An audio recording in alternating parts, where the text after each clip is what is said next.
Welcome to the Know Your Rights Camp podcast. We have a very special guest today. This brother right here, he's a civil rights attorney. He's an activist, community organizer, and an artist known as Doc Martin. But we're here joined by Chris Martin. Thanks for joining us, brother. Thank you for having me. It's an honor to be here. Yeah, man. So born and raised in South LA, and you're still out here moving out in these streets doing work here in LA locally. So tell us about your path and how you became a civil rights lawyer.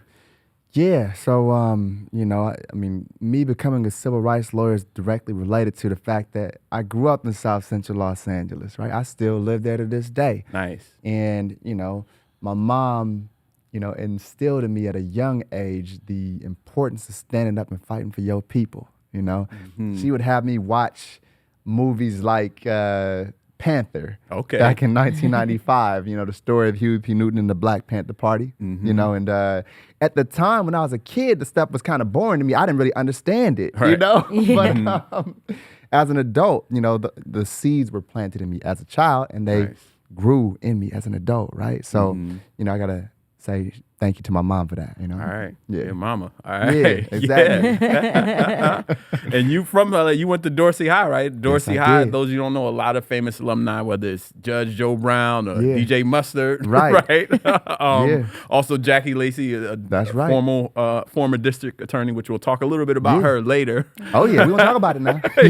Who you organized against. Right. Yes. That's Sure. how we met, actually. Yeah, that's how we met. Right. We go way back, right? Yeah. Yeah, and I think first time I met you in person was probably at one of those rallies too. Black Lives Matter Los Angeles has been hosting a weekly rally. Yeah. They did it to get District Attorney Jackie Lacey out for years, and now they still do it. So tell us a little bit about that and why she was problematic and what the power of a district attorney is. Yeah. Yeah, and that's the thing that a lot of people don't understand, right? That the district attorney is a super powerful office. As much as we talk about, the fact that state-sanctioned violence against black people is wrong, right? It's the DA who has the power to actually make sure that we get some semblance of justice, right? For those police killings, for those officer-involved shootings, right? But if we got somebody in there who doesn't believe that police should be charged or should be punished for killing folk, right? Then we won't get the justice. And that'll be part of the reason why you're gonna see the rallies and the protests and things like that. So the DA's office is super important, right? They have the ability to decide who's gonna get charged and who doesn't. So, yeah. And black faces in high places don't always save us because, District Attorney Jackie Lacey, she was one of the first, may have been the first black woman district attorney, in Los Angeles, in the city with millions of folks. And she allowed for the murder of lots of black people to go without anything happening. Absolutely. It's like not all kinfolk or skinfolk is kinfolk, right? Exactly. You automatically think sometimes, right? And that once somebody who's black is going to get in there, they're going to, advocate for, the things that you care about, but that ain't always the case, right? But when they get in there, you have your hopes high for them, but, they can disappoint you too. Yeah. Yeah. So were you an organizer before you became a lawyer, or were you lawyering and like, I got to get to the streets and organize? Which way was it? You know what? I think it starts, I was an organizer first, right? Because, it started, I would say in college is when I really became an organizer. And I figured to myself, if I can organize people of different races, backgrounds, creeds, orientations on a collegiate level in college, right? On a campus-wide level, then I can take those same skills that I learned at UC Santa Barbara, go Gauchos. Right. And I can transfer those skills to a local level, a statewide level, a national level, international level, all of that. And I think that that's come to fruition. Beautiful. Yeah. Thank you. And Dee, you're an organizer lawyer too, right? I am. And you know what? Same background in college, a different UC school. So, I think there's something there though, right? Like people tend to wake up, right? I'll use the phrase, even though people are afraid to use it, people get woke in college because we get this knowledge that we didn't get in school. And then all of a sudden you're like, whoa, hold on. Right. Yeah. But it is, a lot of people burn out. And so the fact that you're still organizing and, you do it both as an organizer and professionally as a civil rights attorney. Like I'm an attorney, but I don't I don't litigate it in that way. And so is that a hard balance for you? It can be, It can be. I mean, there are some times when the lawyering really picks up, where, if there's a trial that's coming, within the next couple, days or weeks, that I kind of got to take a step back from organizing or anything that's not lawyering, right? Where I got to be in the office, 15 hours a day to make sure that the trial is going to be ready to go, and so, it can be a tough balance, but, I'm dedicated to finding that balance. Beautiful. Yeah. And I know one of your organizing efforts, you help organize like hundreds of lawyers to help defend folks back in 2020, and just organizing lawyers. And I know you do that, D, too, with NLG, National Lawyers Guild, because you have to organize lawyers, too, and get them to the grassroots organizations and get them to the streets, right? Yeah, absolutely. And that's, I'm proud of that work. Proud of that work. It was important work for the people. We were able to negotiate with the city attorney's office to get the vast majority of those protest-related charges dismissed, and that was a beautiful thing for the people. I gotta thank you, because I had some of my charges dismissed because of lawyers who organized. If it wasn't for lawyers stepping up in that way, and we spoke about it briefly with Jackie Lacey, and we talking about lawyering is that you hear the phrase law and order, and people forget about the criminal justice system, and we're so used to just sort of writing off their system, as we should. But we're very thankful for the folks who are like you, who do this professionally, who are also taking a moment to organize, because we needed all of those lawyers. We needed all of them to step up in their own way, right? Each one teach one, and that was their way of stepping into it. So thank you. As somebody who actually directly benefited from that. I'm thankful for lawyers like you. I'm thankful for lawyers like you, and I'm thankful for lawyers like you. Likewise, brother, man. D stays in trouble. Like, she stayed cased up, stay out there in some good trouble. So thank you for organizing those lawyers, because D be out there in the streets. So. I love that. Keep at it, For what it's worth. Right. We met at a protest. Yes. 5 years ago or so in 2020. Okay, 6 years ago. 6 years ago. 2020. And, 2020 was a height of a lot of people understanding just how much the criminal justice system is failing us. And so how do you, being someone on the other side of that, who has to work within the system, sort of advocate while still being, having to work within the system? It's crazy, because sometimes you feel like, sometimes I felt like I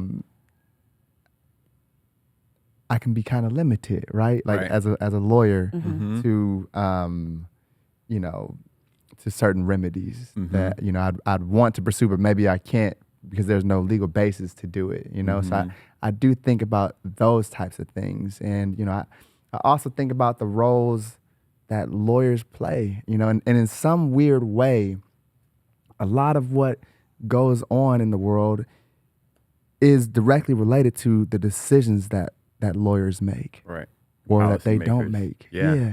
Like protests in the streets happen because a lawyer decided that they wanted to drop charges against a police officer, right? Or people are shouting and being, thankful that a case was won because a lawyer won a case and actually was able to convict Derek Chauvin, right? It's like, it's a tremendous responsibility that we have, right, as lawyers and the ability to change the world. But by the same token, within that limited role, that can kind of, handicap us a little bit, And let's admit it. I mean, law itself is a white supremacist in the United States. It's founded on white supremacist principles and control and power. And for a long time, laws were to protect, white male property owners who were the only ones who could vote. And so the law itself can also be part of the problem. Right? So you have to work within this system that's flawed, and, lawyers, advocates sometimes reach limits of what they can do.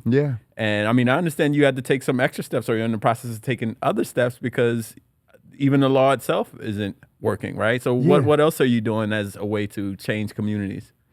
Yeah, so while being a lawyer is cool because you can change things one case at a time, you know, I had decided to run for LA City Council in the 9th District because I believed that was an opportunity for me to be able to change things on a systemic level, you know. So, nice. Yeah. At the end of the day, though, I think it's important for people to realize that sometimes we harp on know your rights as in like, oh, this is what you could do, as in this is what you're told you can do. Yeah. But it's also, you know, the next step is what can I do above what I'm allowed to do or what I've been expected to do. Right. And I don't think a lot of people of color, folks who look like us, are expected to do more than vote, to do more than support, you know, the nice white folks who run for office. I think it's a great thing to see somebody decide that I know what rights or powers I've been given, and I'm going to figure out how I can expand that for myself and for others. So. Yeah, absolutely. Very insightful. I see you, D. I see you, D. Yeah. I'm just excited for you. Thank you. I appreciate that. I lived in the 9th District for a while, so we definitely need some change. Yes. And I can't afford to live in it anymore, so I'm no longer there. Right. So the change needs to happen on different levels. Absolutely. It sure does. And not just me, but lots of black people are actually pushed out of the district. That's true. I saw one LA Times article. It said in the 1980s, there were about 22 areas throughout Los Angeles that had a sizable black majority. Yeah. And today that's reduced down to about 7. That's true. Some people are calling this the Black Exodus because it's not just in Los Angeles. It's happening all across, you know, California. You know, Inglewood and other areas too. We're being priced out. We're being pushed out. But some people calling it a black genocide with things where we're talking about the policing and the 3 strikes laws and other things, systems that we had to change, but have already harmed generations of different things. How have you seen Black LA evolve over the past, you know, few decades? That's a great question, Amir. I have seen Black LA evolve. Well, first of all, I'm an historian of the East Side, the community that I was born and raised in and still live in to this day. You know, off of 43rd and Central. You know, right by the historic Dunbar Hotel. Yes. You know? And historically, you know, that was an area that was by and large probably 90% Black in the 40s and 50s because of restrictive covenants that were in place that forced Black people, no matter how rich or poor they were, to have to live over there on the East Side, right?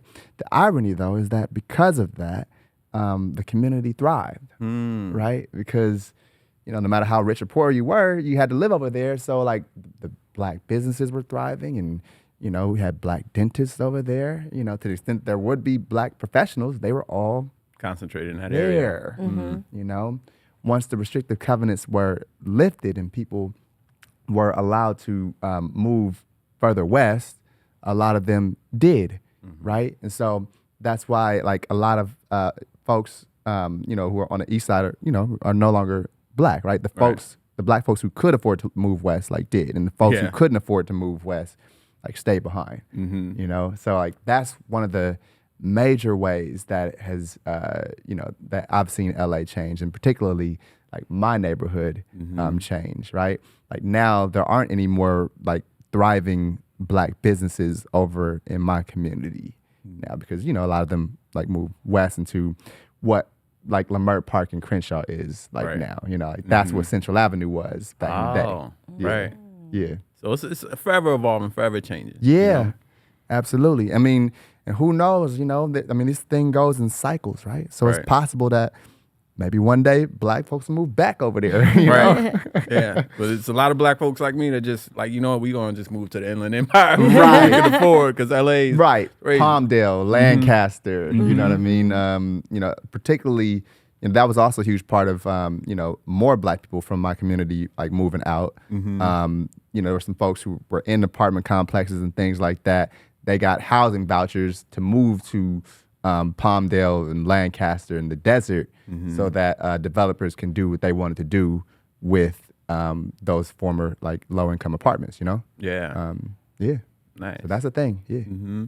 But Black culture in LA has lots of richness, lots of areas. Even that area you're talking, I believe that's where like the Central Ave jazz stuff happened, and people like Etta James went to school. Yes. And, just so many black artists here throughout history. And you are also an artist known as Doc Martin, right? Yeah. Part of the band Brown Suede. That's right. Right? And you've done lots of collaborations. You work with Neo, which is like, what? Any millennials like, what? Working with Neo and others, But tell us about your music career. Oh, man. I love music. I love the arts in general. And shoot, not just music. I wrote a film that's about to get released to a couple streaming platforms within a few days. Nice. So I do a little bit of acting, a little bit of singing, screenplay writing, all of that. So LA. Yeah, hey, I'm a Renaissance man. It's balanced. Balance. Yeah, like I couldn't just be, just straight up a lawyer, you know what I mean, or a community organizer, you know what I mean. I think I get that from my dad. I get that from my dad. He valued learning as much about things as he possibly could. So he was a teacher and a captain in the army and a DJ and a singer and a horn player and all of that stuff. Nice. And now that's me. Beautiful. Yeah. And I love art because of its transformational, imaginative qualities. Yes. Right. We can use it to create something that doesn't exist. You can tell a story that doesn't exist, but we can envision, and an artist can paint a canvas of a world that they want to see. Yeah. And I have a lyric from one of your songs that talks a little bit about that, and I want you to elaborate more on this. Okay. This is the song "Fade Away" by your band Brown Suede, where you say, "Imagine a world where there was no fighting. We're living in peace, living life with ease. Yeah. We don't need the police. Come on. All the hating and the violence cease." Tell us about those bars there and just how you were imagining this world through art. That's a great question. And this came out in 2020, June 2020. Yes, I it say, did. right? Yes, it did. Right Right in the streets. middle of all of that, right? Yeah. Right in the middle of the unrest related to the George Floyd murder. What was I thinking about at that time? I was thinking about, making sure that I do my part in all the facets of my life, including art, to shed light on the injustices that our people face. Nice. And so, it was a beautiful thing to, get those lyrics, to have them come into my soul. Nice. And to be able to say, imagine a world where, there is no fighting. Everybody's loving, Yeah. And we don't need the police. We don't need the police. We don't need the police. So tell us a little more about that part. And I also have some quotes from an article you wrote for the San Francisco Chronicle where you talked about like some of these stats. Yeah. How in Oakland, black people are 10 times as likely to be stopped in years. And even here in LA and San Francisco, blacks are 6 times as likely. And you use the data from the California Department of Justice, which has this database that logs every single stop.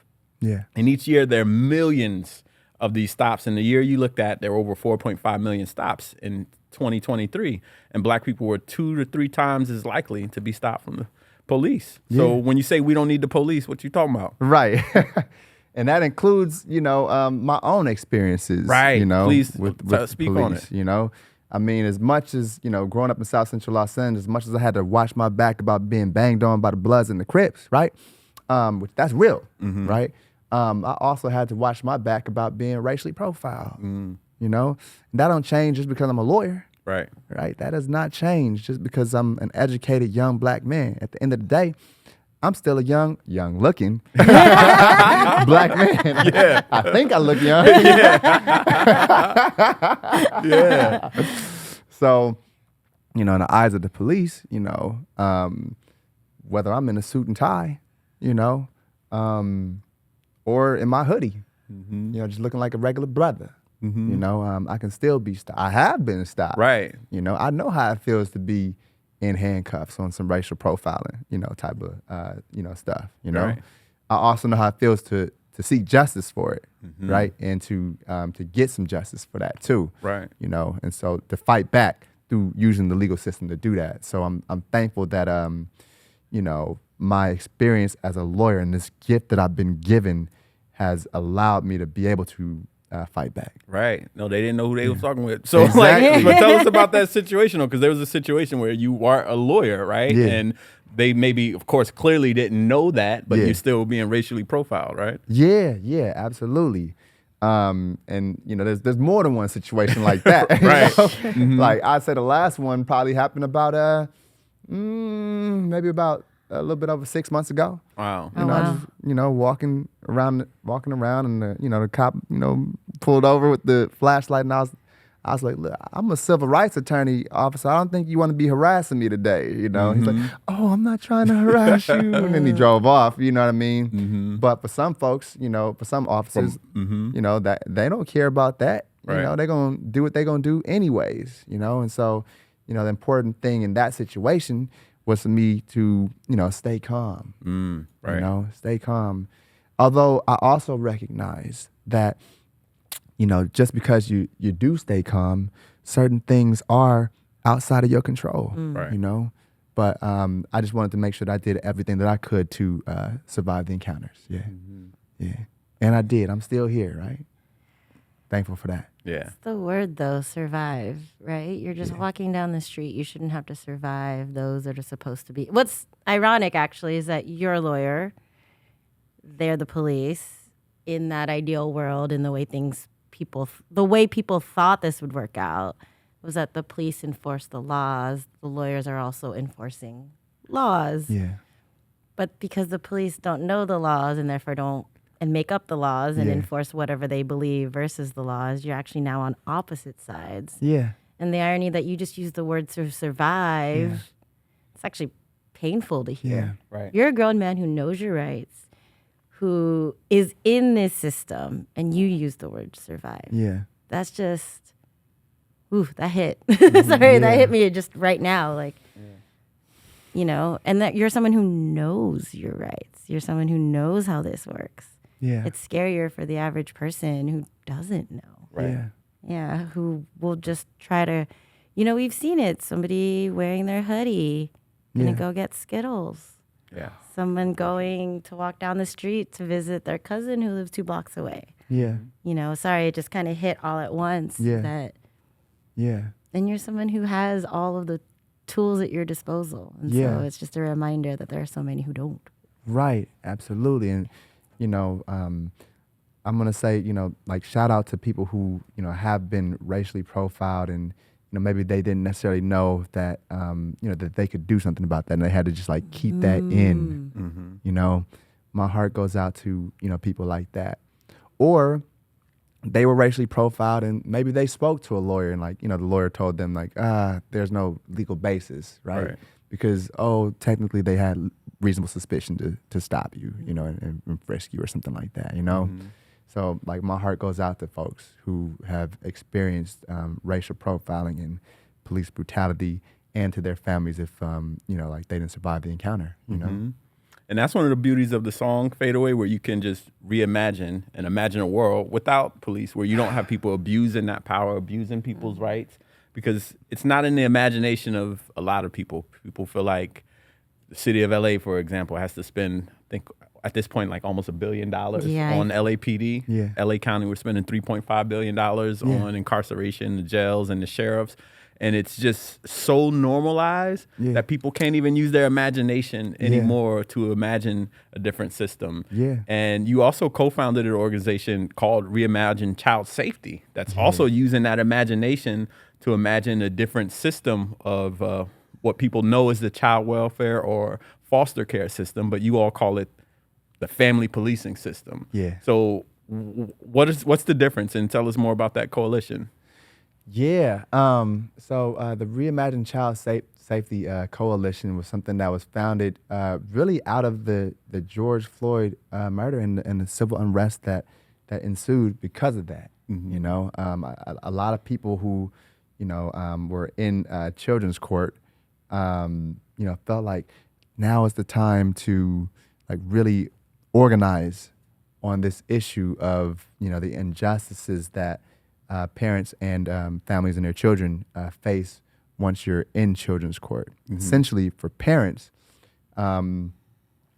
they have no rights which the DCFS or the court system is bound to respect in there. The burden of proof is so low to be able to, get your kids detained, permanently. Wow. That, a lot of times, there's not really much that can be done about it.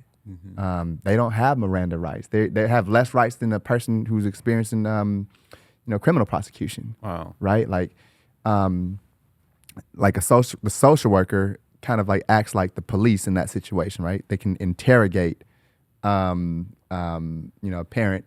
Many times the parent doesn't necessarily know that the social worker is not their friend or on their side, right? So they accidentally will say things that will incriminate them, which will be used to detain their children. Wow. And so Reimagine Child Safety is all about making sure that the families, know their rights, and that they be able to get more rights, like the right to be Mirandized, to know that anything that they say to a social worker can and will be used against them in a court of law. Right. Yeah. Wow. Their silence can be used against them, right? Like even criminal defendants, the silence cannot be used against them in a court of law, but in children's court, a parent's silence as to the allegations could be used against them. Yeah. And I definitely understand why you all call it the family policing system, because it's not there to protect sometimes. When you look at the numbers and see children who are in foster care, the types of abuse, they're more likely to be sexually harassed or assaulted. I think children in group homes are 28 times more likely to face that abuse and sexual harassment. And oftentimes the state does not do a better job of caring for children than a quote unquote neglectful parent. Right. I mean, we saw that in the fact that incarcerated children throughout LA County were sexually abused so much. Now it's like $4 billion settlement, the most expensive settlement in the history of our county government, related to the children being in the care of the state, but the state failing to protect them. And oftentimes the state will separate families the same way they did under slavery. Well, there will be the quote unquote slave master or others ripping away families. But now you see that, especially with black families. Black families are black children are less than 20% of the population. Right. But over half of those children in the child welfare or family policing system. So they're more likely to see a black parent and assume that they're neglectful and assume that this poverty is hampering their ability to be a parent, and then therefore take the children out of the custody of the parent and then end up being more abusive. Absolutely. And I'll add this, white parents are doing the same thing that a lot of black parents are doing, but like, let's say that there's a drug addicted white mother and a drug addicted black mother, right? And the doctors at the white mother's hospital, let's say Cedar Sinai, right? They discover that this white mother is drug addicted, right? They're not going to call DCFS on that mother. They're going to be more likely to, get her the resources that she needs so that she can have a chance to rehabilitate herself and, get off the addiction, right? Then you got a black mother who is also drug addicted, but she's going to LA County USC hospital, right? Same addiction that the white mom had, but those doctors over there see that she's drug addicted and they're going to automatically report her to DCFS, who is then going to come in and take the kid from the black mother, whereas the white mother at Cedar Sinai is going to be less likely to have that happen, So like those are some of the disparities that exist, unfortunately, that results in the overpopulation of black children being taken from their families. Both of you have used so many descriptions of this foster care, adoption, DCFS system that sound carceral, right? Detention, being taken away, no rights. But it's a carceral system that doesn't seem to prioritize the children, more so penalize the parents. Yes. Right? Yes. And for those who didn't understand, who maybe not from LA, Cedars-Sinai is a private hospital. Yes. LA County OC is an under-resourced county hospital that my mom actually works at. Yeah. She's a nurse there. She'll say it too. Yeah. She'll say that the way that they're told right away to empty the hospital, as in if somebody comes into the emergency department and they can find a way to get them back out, which might include parents of children, parents who have hurt children, or parents who have, addiction issues, they're more likely to sort of get them out of the hospital, which means to call DCFS, than they are to allocate resources because they don't have any. Yeah. And it seems like poverty or being under-resourced is the reason they attribute quote unquote bad parenting. Yeah. But also the reason why they won't give them resources. And so it's an odd cycle. And how do you navigate that? Like, is there a way to navigate that? Right. Because they're punishing poverty, aren't they? Right. At the end of the day. Yeah. They're punishing poverty and they're calling it neglect, and like that is a real problem within, children's court and within the foster care system. And ultimately, like we got a school to prison pipeline, we have a foster care to prison pipeline, Wow. Can you expand on that just a little bit? Because there might be folks who are hearing that phrase for the first time, or they've heard it, but no one's really given at least a brief description of it. Yeah, absolutely. I mean, breaking up these families is going to be very traumatizing for not only the children, not only the parents, but like the entire family, And, of course, if the kid is not returned home, that's going to be a different level of trauma, right? That they, have to go through, and, the feelings of abandonment that may exist within a child that's going to shape their outlook on life and could possibly lead to them ending up in prison. It could also lead to them, to their own parenting mistakes, right? It'll shape the type of parents that they become, right? So many of the parents, who end up in children's court were children who were in children's court, right? So it's a cycle. It's a cycle. And in the same way, even if the kid is returned home, that's also trauma, right? So like that can also lead to, just like drama within the home. Right, resentment of their parents, and like their parents failed them when it was the state that took them. And, so how should the state be responding if they see a situation where the parent has some challenges in providing care? Should they just take them away, or what are some other things that can be done?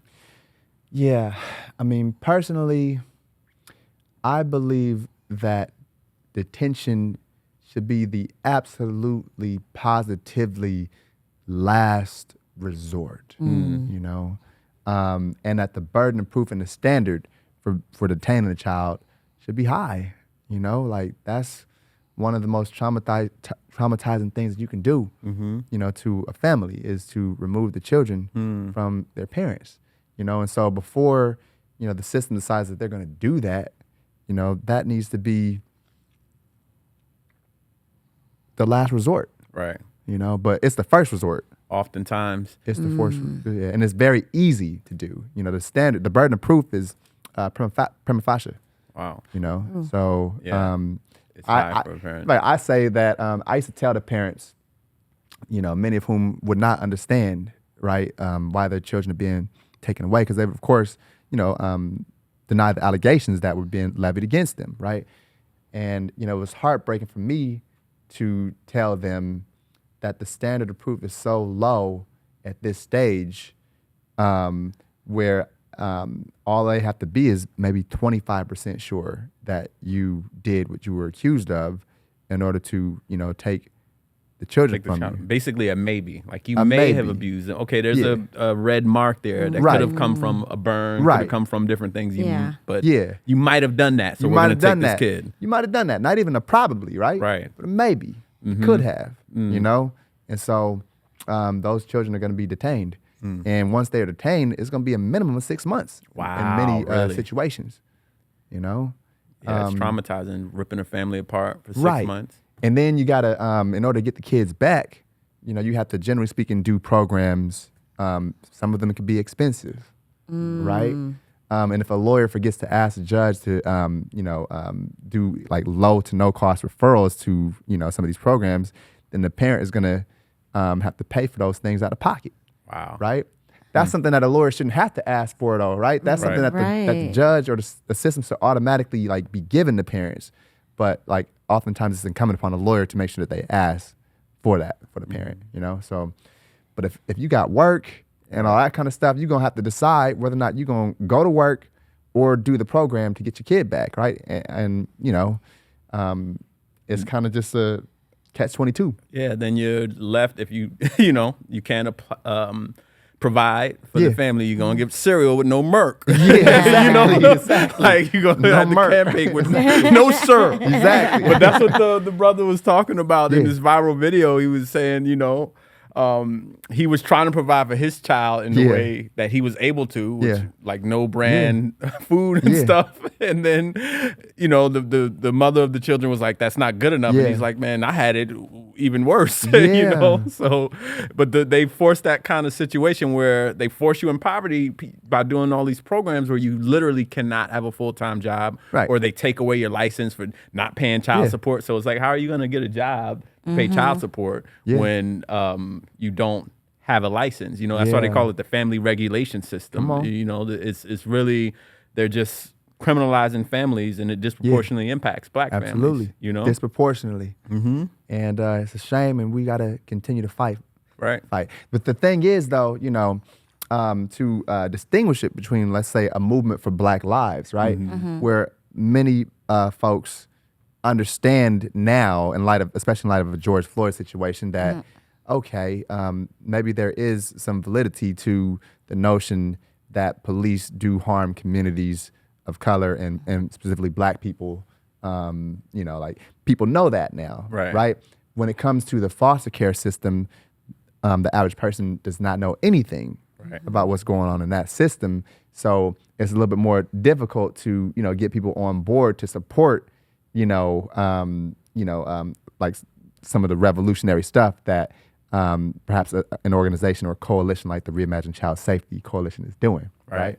And that includes people who are active, people who are, all of that, because they don't necessarily know, right? The average person is going to think, just like the average person may have thought before, Trayvon Martin or George Floyd or Oscar Grant, the average person back then would have thought police are good. Right. You know what I mean? They're here to protect us. They're here to protect us and serve us, and that's what they do. And the notion of abolishing them is crazy. That's what people thought in the mainstream society, right? And so that's what people think about the children's court system, right? Oh, generally speaking, a social worker is good for families, and all they're doing is just eliminating bad parents. They're taking these children away from bad parents, right? And so that kind of mainstream mindset about things is the reason why it can be a little bit harder to organize on this. Exactly. Yeah. Absolutely. It's called the foster care system. People assume and imagine they're there to care and protect, but oftentimes it doesn't. And I mean, I know there's some hardworking social workers that absolutely really do advocate for the children, but they're within this system that, forces them to report things in a certain manner or criminalize things in a certain manner. And that's the beauty of y'all reimagining child safety, because it's saying the current system we have does not have to be that way. Absolutely. And bringing it back, that's what art does as well, right? You reimagine the world that we have. And with that, I brought my hair guitar, and you stay ready, you ain't got to get ready. Stay ready, you ain't got to get ready, man. I saw that that performance at the Oscars with Sinners. Like, they had like 17 guitars on stage. I said, I'm bringing my guitar to work today. Bring my guitar.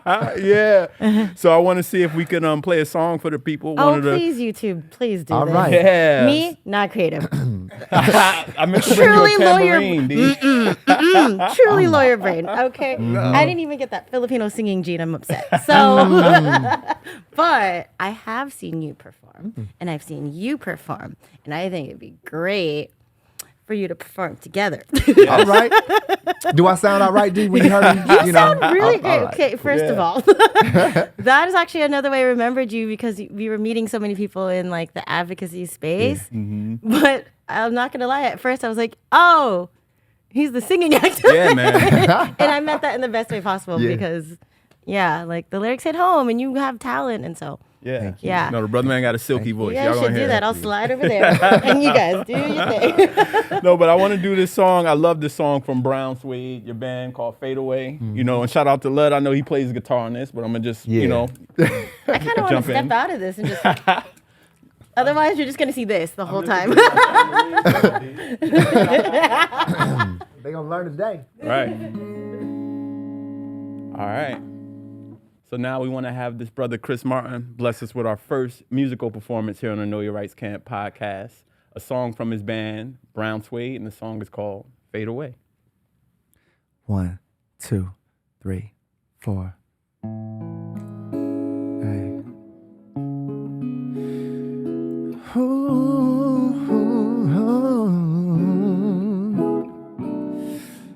Imagine a world where there is no fighting.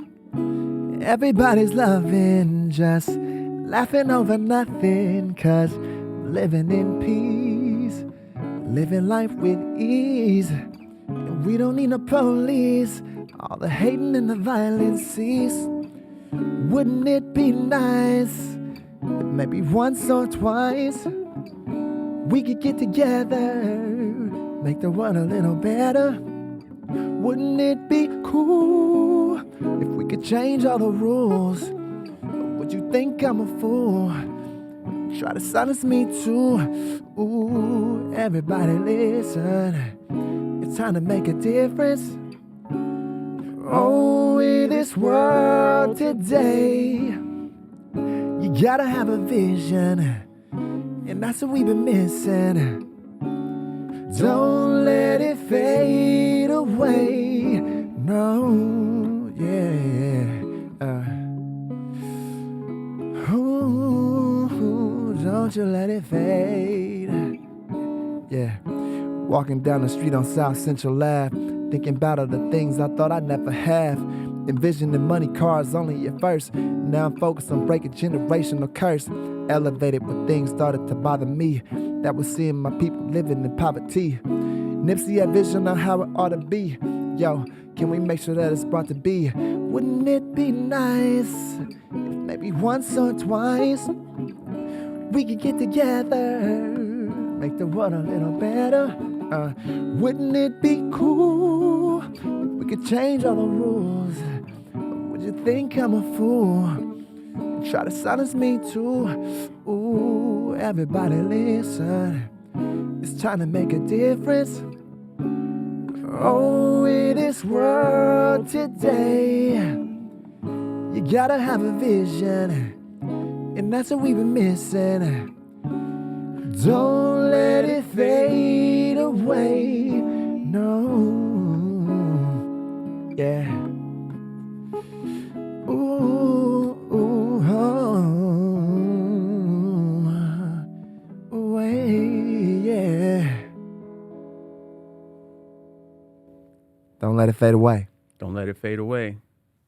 Thanks for listening and thanks for watching.